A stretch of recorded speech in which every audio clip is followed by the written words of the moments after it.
మనకు తెలియడం లేదు గాని సగం ప్రపంచానికి సంక్షోభాల సెగ తగులుతోంది. ఎటు చూసినా యుద్ధాలు, సైనిక చర్యలు, ఆర్థిక సంక్షోభాలు, ఆహార కరువులు జనాభాను కష్టాల కడలిలోకి నెట్టేస్తూ ఉన్నాయి.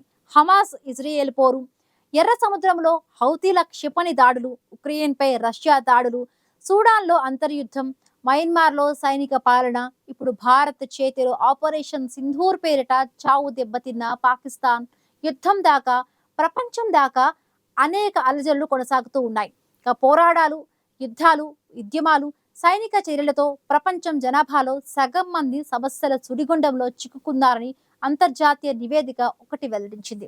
ఆపరేషన్ సింధూర్ తర్వాత భారత్ పాకిస్తాన్ల కారణంగా దక్షిణాసియాలోనూ ఉద్రిక్త వాతావరణం నెలకొందని సాయుధ సంక్షోభాలు, ప్రాంతాలు సంఘటనల సంస్థ ఏసీఎస్ ఈడీ తెలిపింది. ఇక స్వతంత్రంగా పనిచేసే లాభాపేక్ష లేని ఏసీఎస్ ఈడీ సంస్థ ప్రపంచవ్యాప్తంగా కొనసాగుతున్న యుద్ధాలు, సంక్షోభాల వివరాలతో ఒక నివేదికను రూపొందించింది. చాలా సంవత్సరాలుగా ఊహించినంతగా దేశాల్లో సంక్షోభాలు ఉన్నాయి. కేవలం గత 12 నెలల్లో పరిణామాలను గమనిస్తే దాదాపు 50 దేశాల్లో 423 కోట్ల మంది ప్రజలు పలు రకాల సంక్షోభాలకు బాధితులుగా మిగిలిపోయారని గణాంకాలు చెబుతున్నాయి. 2024 డిసెంబర్ నాటి సంక్షోభం సూచి గణాంకాల ప్రకారం 10 దేశాలు అత్యంత సంక్షుభిత దేశాలుగా, 20 దేశాలు అతి మధ్యస్థ స్థాయి సంఘర్షణలకు కేంద్ర స్థానాలుగా తయారయ్యాయి. పాలస్తీనా 2024 ఏడాదికి ప్రపంచవ్యాప్తంగా అత్యంత దయనీయమైన ప్రాంతంగా మారింది. మయన్మార్లో ఏకంగా 170 సాయుధ గ్రూపులు క్రియాశీలకంగా ఉన్నాయి. ఉక్రెయిన్ సైతం దారుణమైన యుద్ధ సంక్షోభాన్ని చవి చూస్తోంది. ఇక పలు దేశాల్లో బలహీనమైన నాయకత్వం, మిత్రదేశం కోసం అప్పటికే జరుగుతున్న యుద్ధంలో కలగజేసుకోవడం, దేశాల మధ్య చెడిన సఖ్యత కారణంగా చెబుతున్నారు. మారిన ప్రభుత్వాలకు సంబంధించిన అంతర్జాతీయ విధానాలు పొరుగు దేశాల పట్ల శత్రుభావన స్థాయిలో మార్పులు ఇబ్బందులకు కారణమవుతూ ఉన్నాయి. ఒక దేశంలో చెలరేగిన విద్వేషాలను పొరుగు దేశాలు సొమ్ము చేసుకోవడం, ఉద్దేశపూర్వకంగా వైషమ్యాలను రెచ్చగొట్టి ఉద్యమాలకు తెరతీయడం వంటి పలు రకాల ఉదంతాలు అనివార్యంగా జరుగుతున్నాయి. దీంతో ఆయా దేశాల్లో ప్రజా జీవనం అస్తవ్యస్తమవుతోంది. కరువులతో నిత్య అవసరాలు కూడా లభించని స్థితి ఏర్పడింది. 1960 దశకంలో కలహాలతో సమస్యల వలయంలో చిక్కుకున్న దేశాల సంఖ్య 15గా ఉంది. 1991 ఏడాదికి వచ్చేసరికి ఈ సంఖ్య ఏకంగా 53 దేశాలకు పాకింది. తర్వాత 2000 సంవత్సరానికి వైషమ్యాలు బాగా సమసిపోయాయి. ఆ తర్వాత మళ్ళీ పుంజుకుని 2010 ఏడాది కల్లా 31 దేశాల్లో ఘర్షణలు, యుద్ధ మేఘాలు దట్టంగా కమ్ముకున్నాయి. ఇక 2023 ఏడాది కల్లా సమరంలో కత్తులు దూసుకుంటున్న దేశాల సంఖ్య రికార్డు స్థాయిలో 59కి పెరిగింది. మరణాల సంఖ్య సైతం ఇదే పంథాలో కొనసాగింది. 1960 ఏడాదిలో యుద్ధాలు, పోరాటాలు, ఉద్యమాల్లో 64,873 మంది ప్రాణాలు కోల్పోయారు. 1990 ఏడాదిలో ఏకంగా 80,297 మంది అమాయకులు చనిపోయారు. 2005 ఏడాదికి వచ్చేసరికి ఈ జగడాల్లో మరణాల సంఖ్య 12,150కి దిగి వచ్చింది. ఇక ఉక్రెయిన్, రష్యా యుద్ధం సహా ప్రపంచవ్యాప్తంగా వైషమ్యాలు, దేశాల మధ్య కలహాలు కట్టుదప్పడంలో 2022 ఏడాదిలో మరణాలు రికార్డు స్థాయిలో 2.77 లక్షలు దాటేశాయి. ప్రచ్ఛన్న యుద్ధం ముగిసిన తరువాతి నుండి చూస్తే ప్రపంచవ్యాప్త దేశాల మధ్య యుద్ధాల గొడవ ఇప్పుడే ఎక్కువగా ఉంది. దేశాల మధ్య యుద్ధాలకు తోడు దేశీయంగాను ఉద్యమాలు, అల్లర్లు, హింస కారణంగా మృత్యువు ఒడిలోకి చేరుతున్న అమాయక ప్రజల సంఖ్య ఏటికేడు చాంతాడులా పెరిగిపోతోంది.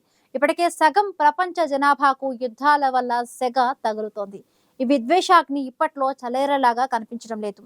పట్టు విడుపుల ధోరణి ఏ మూలా కనిపించడం లేదు. దాదాపు ఏడాదిన్నర యుద్ధం తర్వాత కూడా ఇజ్రాయెల్ గాయాలతో మూలుగుతున్న గాజాపై మరిన్ని క్షిపణులను ఎక్కుపెట్టడం చూస్తే పగలు, ప్రతీకారాలు ఏ మేరకు పెరుగుతాయో అన్నది అర్థం చేసుకోవచ్చు. ఓవైపు చర్చలు జరుగుతూనే ఉక్రెయిన్పై మరొక బారు భీకర స్థాయిలో డ్రోన్లతో విరుచుకుపడింది రష్యా. ఈ చర్యతో తన ఆక్రమణ జెండాను దించేదే లేదని తెగేసి చెప్పిందని జెలెన్స్కీ ఆవేదన వ్యక్తం చేశారు. ఓవైపు తానే ప్రపంచ యుద్ధాలను ఆపుతారని పనిగట్టుకున్నారని ప్రచారం చేసుకుంటున్న అమెరికా అధ్యక్షుడు డొనాల్డ్ ట్రంప్ సొంత ఇంట్లో సమస్యలను గాలికి వదిలేశారు. భారత్, పాకిస్తాన్ యుద్ధాన్ని తానే ఆపేశారని, అణ్వాయుధాలు కలిగిన 2 గొప్ప దేశాలను తానే వ్యాపారం ఆశ చూపించి నిలవరించారని దొరికిన చోటల్లా డప్పు కొట్టుకుంటున్నారు ట్రంప్. అసలు ఈ యుద్ధాలకు అసలు కారణం అమెరికాయే అని ప్రపంచానికి తెలుసు. తమ ఆయుధాలను అమ్ముకునేందుకు దేశాల మధ్య చిచ్చు రగిలించడం, రెండు దేశాలకు ఆయుధాలు అమ్ముకోవడం అమెరికాకు వెన్నతో పెట్టిన విద్య. ఇప్పుడు జరుగుతున్న యుద్ధాలు ప్రపంచం నలుమూలలా విస్తరించి ప్రజల జీవితాలను దుర్భరంగా చేయనున్నాయి. వివిధ దేశాల మధ్య దేశం లోపల జరిగే అంతర్యుద్ధాల వల్ల అపారమైన మానవ నష్టం, ఆస్తి నష్టం, ఆర్థిక సంక్షోభం, సామాజిక అస్థిరతకు కారణమవుతోంది. అమెరికా తలుచుకుంటే ఇజ్రాయెల్ను నిలువరించి గాజాపై మారణ హోమాన్ని నిలిపివేయడం అంత కష్టమేమీ కాదు. కానీ అమెరికా ఎందుకో తాత్సారం చేస్తోంది. కావాలనే యుద్ధాన్ని సాగదీస్తోందనిపిస్తోంది. అంతెందుకు, గత ఏడాది అక్టోబర్ 1న ఇరాన్ ఇజ్రాయెల్పై క్షిపణుల వర్షం కురిపించింది.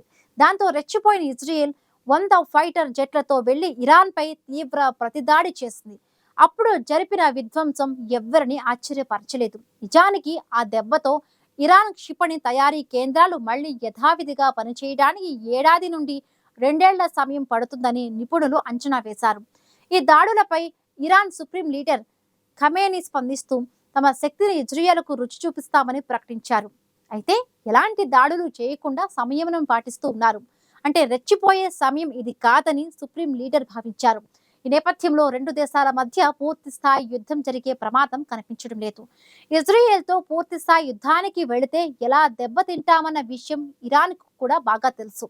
ఇకపోతే చెత్త బెలూన్లు, డ్రోన్లతో కరపత్రాలు, సరిహద్దుల ధ్వంసం, సైనిక విన్యాసాలు, ఇలా అనేక పరిణామాల మధ్య ఉత్తర కొరియా, దక్షిణ కొరియా మధ్య వాతావరణం ఉద్రిక్తంగా ఉంది. చూస్తూ ఉంటే ఇది ఎక్కడకు దారితీస్తుందో చెప్పలేని పరిస్థితి అంటున్నారు నిపుణులు. తాజాగా ఉత్తర కొరియా తీసుకున్న నిర్ణయం చూస్తే ఏదో జరగబోతోందనే ఆందోళన కలుగుతోంది. ఇప్పటికే రష్యా ఉక్రెయిన్ యుద్ధం, ఇజ్రాయెల్ హమాస్ యుద్ధం, ఆపరేషన్ సింధూర్ లాంటి పరిమిత యుద్ధంతో సతమతం అవుతున్న ప్రపంచానికి 4వ యుద్ధం ముప్పు కూడా పొంచి ఉందనే భయం కనిపిస్తోంది. వారంలో 14 లక్షలు, 2 రోజుల్లోనే 190 లక్షల మంది యువకులు ఉత్తర కొరియా ఆర్మీలో చేరడం గగ్గోలు పుట్టిస్తోంది. రష్యా మద్దతుతో ఉత్తర కొరియా, దక్షిణ అండదండ ఉండే దక్షిణ కొరియాలను బట్టి చూస్తే పరిస్థితి ఎలా ఉంటుందో తెలుసుకోవచ్చు. ఉభయ కొరియాల మధ్య యుద్ధ వాతావరణం నెలకొంది. దక్షిణ కొరియా సైన్యం ఉత్తర కొరియా సరిహద్దు వద్ద హెచ్చరిక కాల్పులు జరిపిందనే కథనాలు వస్తున్నాయి. అంతేకాదు, తమ ప్రజల భద్రతకు ప్రమాదం కలిగితే ఉత్తర కొరియాను తీవ్రంగా శిక్షిస్తామని కూడా దక్షిణ కొరియా హెచ్చరించింది. ఇదే నిజమైతే కొరియా ద్వీపకల్పం ప్రమాదంలో పడినట్లేనని అంటున్నారు యుద్ధ రంగ నిపుణులు.